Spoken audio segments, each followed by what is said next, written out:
Hi folks, the Dude here. Today I'm bringing you a finished batch of polished Jasper.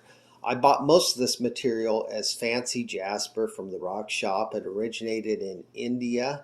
There's a few extra pieces thrown in that aren't Jasper because we have a recycle bucket, a long time recycle bucket, and things that don't make it through with the main batch are thrown in that bucket and come along later in a later batch. They're used as filler. There's some of this fancy Jasper material in the bucket now that you'll see in a future batch. That's just the way we tumble here. That's the way we roll, I guess. So I ran this at about the same time I ran some Bahia agates. And I actually put the Bahia agates and the fancy Jasper together in the 15-pound barrel for the medium and the pre-polished stages. So I'll show you the Bahia agates later. For right now, we just look at these. There's a lot of rocks here. So we ran them together in the 15-pound barrel, and then it took about well, we do only the polishing stage in our vibe, and it took 4 batches to get it through the vibe. There's a lot of material here. Now, if Wolfie was here, she'd tell you that that Jasper is known as the supreme nurturer.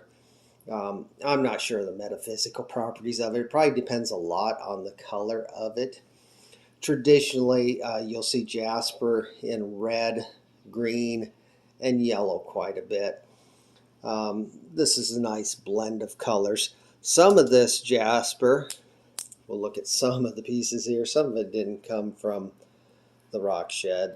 This I'm pretty sure is a rock that I broke up this winter and polished.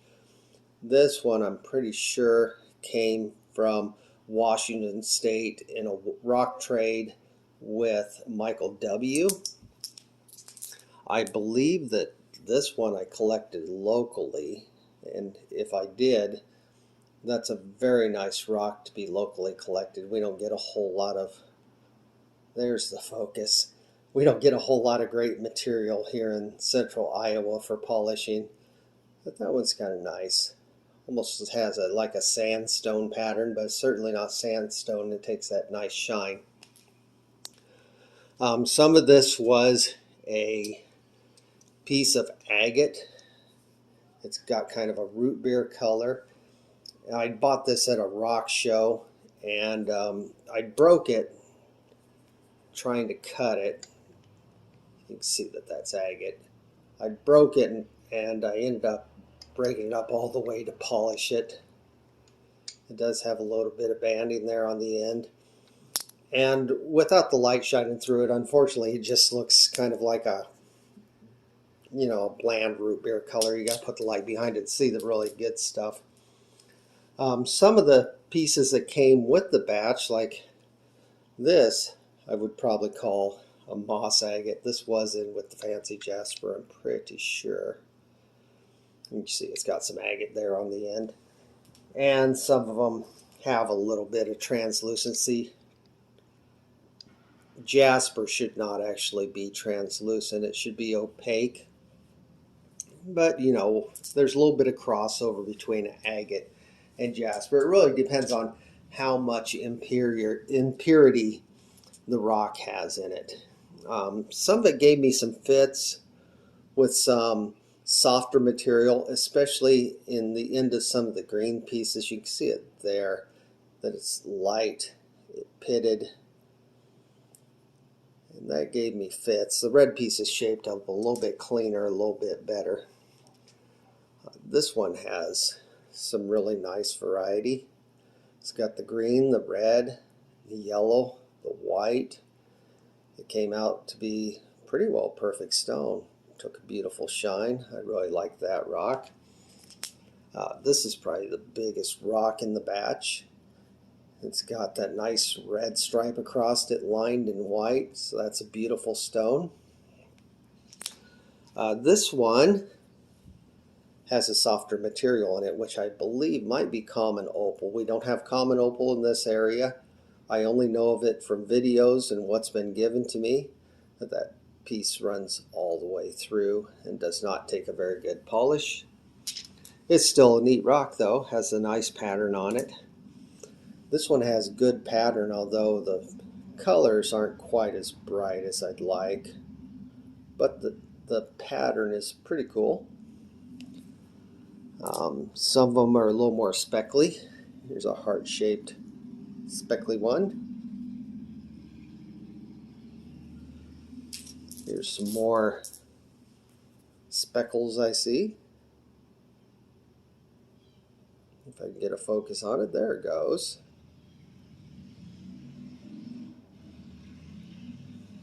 It's a nice day here. You can hear the people going by in their cars, the motorcycles, whatnot. That one's got some nice variety in it.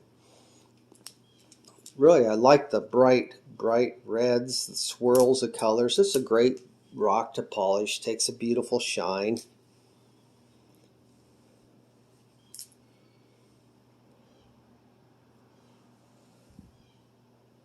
This piece here looks kind of like what we were calling Dragon Bloodstone when we were polishing it earlier. It's one of the first rocks we polished. It's got a really nice pattern of red, green, and white. Traditionally, what you'd call Dragon Bloodstone would be green with red specks, and that'd be this rock here.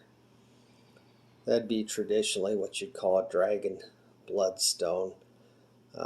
I could have knocked that half off because you see it doesn't really polish down there in the groove, but I decided to keep it whole. Wolfie would probably call this a murder rock because it's got the red specks on it. It looks like somebody got bashed over the head with it.